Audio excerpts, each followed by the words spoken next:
Welcome to the Heart of a Viking. These art lessons are taught by Mrs. Minto from the Cape Henlopen School District in Delaware.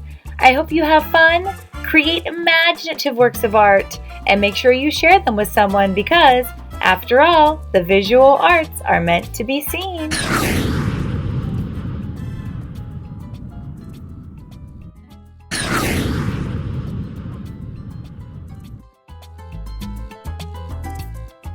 Hola artistas del Cabo, bienvenidos al corazón de un viqueño. Hey, we are still in South America today, which is why I'm still speaking Spanish.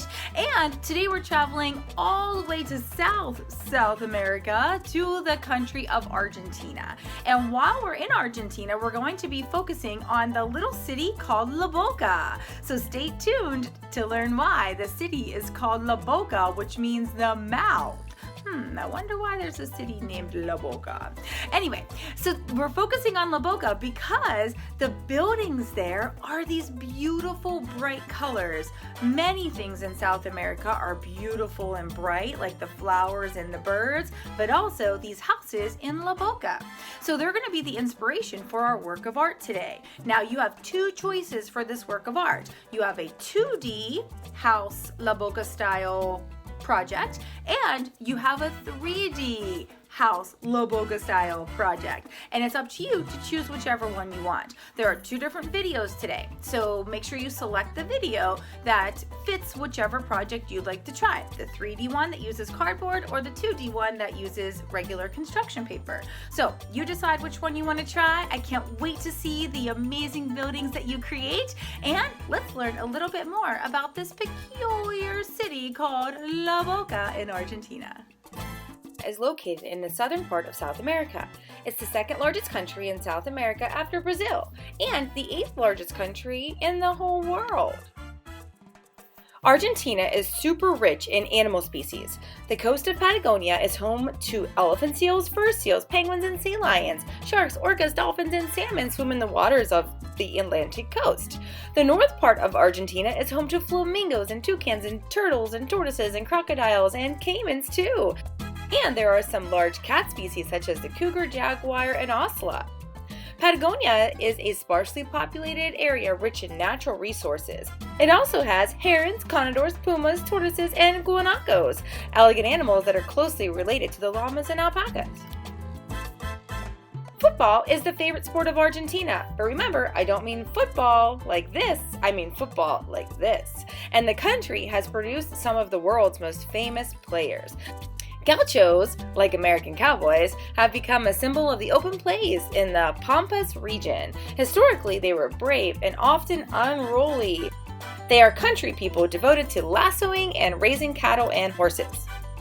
The country is a federal republic, and there have been several Despite periods of economic problems in the 20th and 21st century, Argentina is today one of the wealthiest Latin American countries, and it benefits from natural resources including oil, copper, and a well-educated population. Argentina's main industry is agriculture. There they raise beef, citrus, soybeans, and corn. And tourism is becoming a very important part of Argentina's economy. Nearly half of the population that live in Argentina live near the city of Buenos Aires. This beautiful city is sometimes referred to as the Paris of the South because of its European influences. Here, merchants sell goods in front of very colorful buildings. This is called La Boca, which means the mouth, and it's named that because it's situated at the mouth of a river. Originally, the Boca was a shipyard, and the dock workers who lived there were so poor that they built their houses out of castaway shipbuilding materials. They also painted the houses with leftover paints, but there wasn't always enough paint to finish the same color over the entire house, so they become colorful patchwork houses.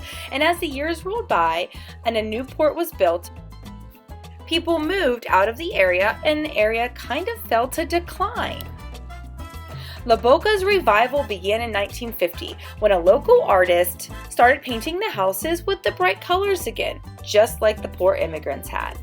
He then erected a makeshift stage for performances, and La Boca quickly became a small cultural refuge for street artists. Not only that, but it's also the influence of today's piece of artwork.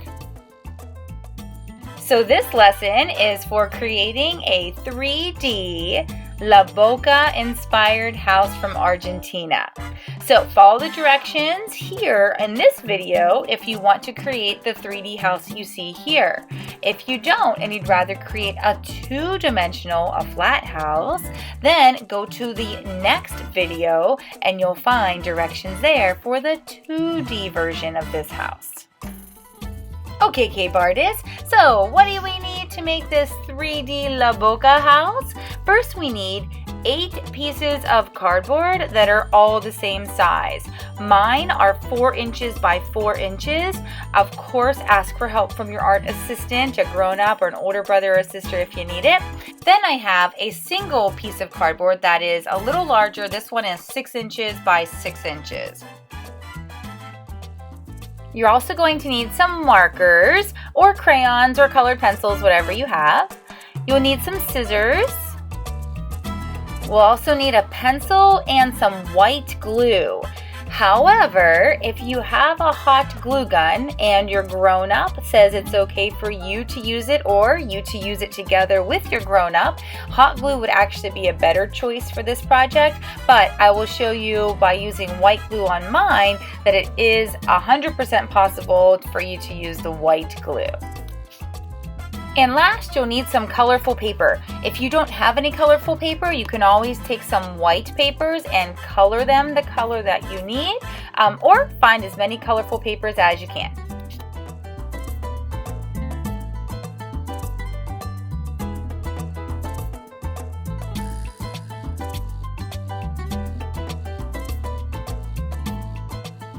Alrighty, are you ready for this? I sure am. We're going to start with our cardboard squares.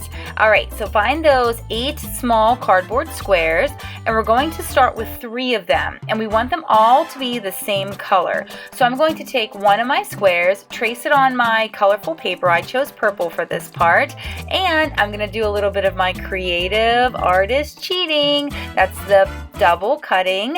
So I'm cutting through 2 layers of paper since I folded it. And when I'm all done, I should end up, oh, my 2 squares are connected, so I'll just trim those apart. There we go. So that's only 2 though. I still need 1 more. So I will trace 1 more because I need 3 at first here.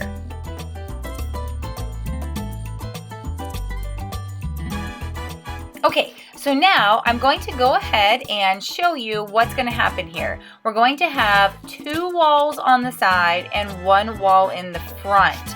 The back of our house is going to remain open. Alright, so I'm opening my glue now, and I'm going to spread glue on one of my squares. Make sure you concentrate on the corners. I'm doing a little extra on the corners there. And then I'm going to place my purple paper right on there and press it down. Now I have a purple wall for my house. And then I'll repeat this on a second one.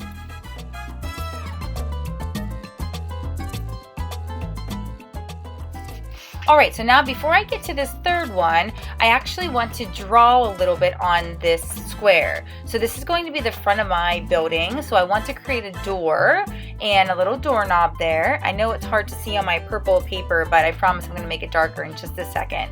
And now I'm adding a window.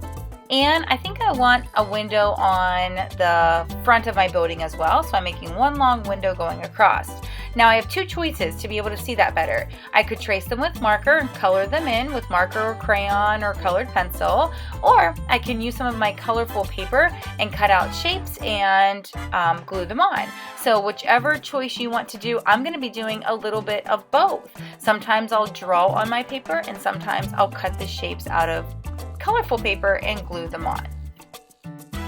One little artist tip I'll give you, right now I am drawing on a piece of yellow paper that I've already glued down.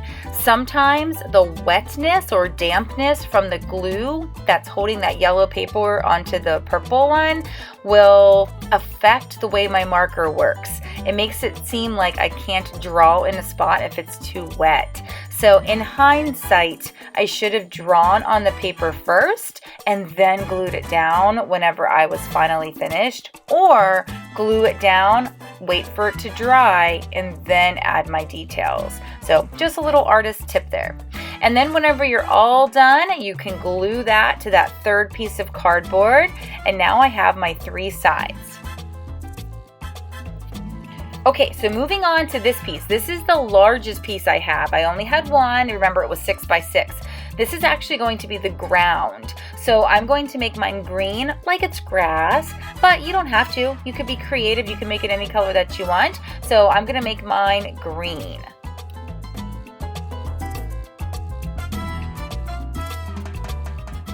In addition to making it green, I'm also going to use a green marker and add some texture lines to make it look spiky and grassy. Then when I'm all done, I'm going to grab my glue again and do the same thing I did to all my purple ones.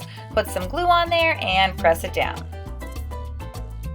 Okay, now time for a little bit of patience and grace. Remember to be patient with yourself, and if something falls over, just pick it back up, or always you can call for an art assistant if there's somebody around that can help you hold things together. That might be helpful now. Okay, do you see how I held those up and then I let them fall? That's so that I kind of know how much glue I need. So see how my glue line matches the length of my cardboard. All right, so I'm gonna make one line there and then stand this up. This is where it might be helpful to have an art assistant that can help you out. Now I'm going to hold this one while I just sort of prepare and play with how the next one's going to go. There we are. Lay that down so I know how long to make that. Okay, and then I need to hold this one up. I'm going to do this one by myself, but you might need an art assistant. I'm also going to add a little bit of glue up the piece of cardboard that I'm already holding. There we go. And I have one more side. That's this side right here. I need a little glue that goes up that piece of cardboard that I'm holding for the front of the building. And I'm going to put this one into place. And there we go. Now, I only had to hold mine for a few seconds before it's stuck on its own. It just depends on how much glue you use, and that's what determines how long you might have to hold it. If you're lucky to be using a hot glue gun, yours will stick a whole lot faster, and you may not even need an art assistant. So just hold it for a few moments until it sticks.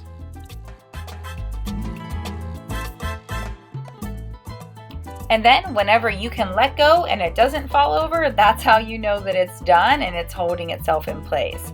The next thing I'm going to do is I'm going to grab one more piece of cardboard, one of my other squares. It doesn't have any color on it, it's just one of my regular squares. And I'm going to put some glue on the top edge of these squares right now. And then sit that piece of cardboard on top. You can't press down real hard or the whole thing will collapse. So I'm just gonna set it there and then press it gently into place. And then I'm going to slide this whole sculpture over for a minute and let it dry while I work on the second floor of my building. Okay, so I should have 4 cardboard pieces left. I'm going to work with the first 3 of them, and I'm going to make them all the same color. This is for my next second story of my building. So I'm going to go ahead and do the same steps I did before. Trace my square, see if I can double cut. I'm even going to triple cut this time to speed things up even a little bit more.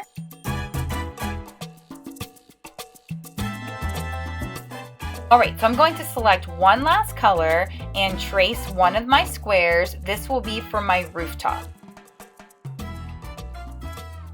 So now I'm just going to follow the same steps I've done before on my purple squares.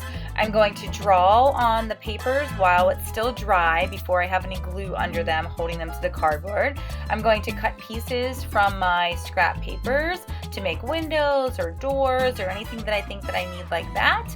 And I can use my markers to add some details if I want to as well. So I'm just adding extra details now to make my second floor look interesting and more like somebody could live there. And just like before, as you finish the side, you can glue them to your pieces of cardboard.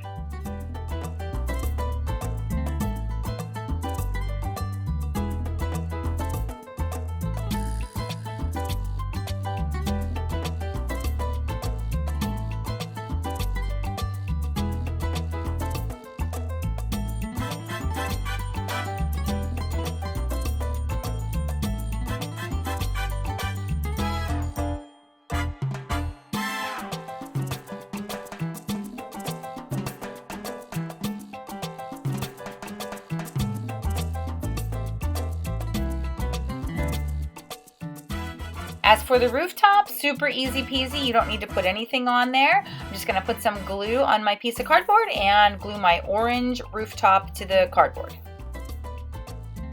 Okay, so now that first floor's had a nice amount of time to dry. However, I noticed mine was still a little bit wet. See, I'm testing it right now, sort of like wiggling it a little bit, and I noticed it was a little wet, so I need to be gentle when I do this next step. So I'm going to build the second level exactly the same as I built the first. If you need an art assistant to help you hold up those sides, go ahead and grab them. Tell them you're doing this part now. All right, so I'm gonna start with the front, the side that's facing the front of the building. And I'm gonna start by putting a couple lines of glue going up so that when I add my side walls, I can just stick them right into that wet glue that's already there.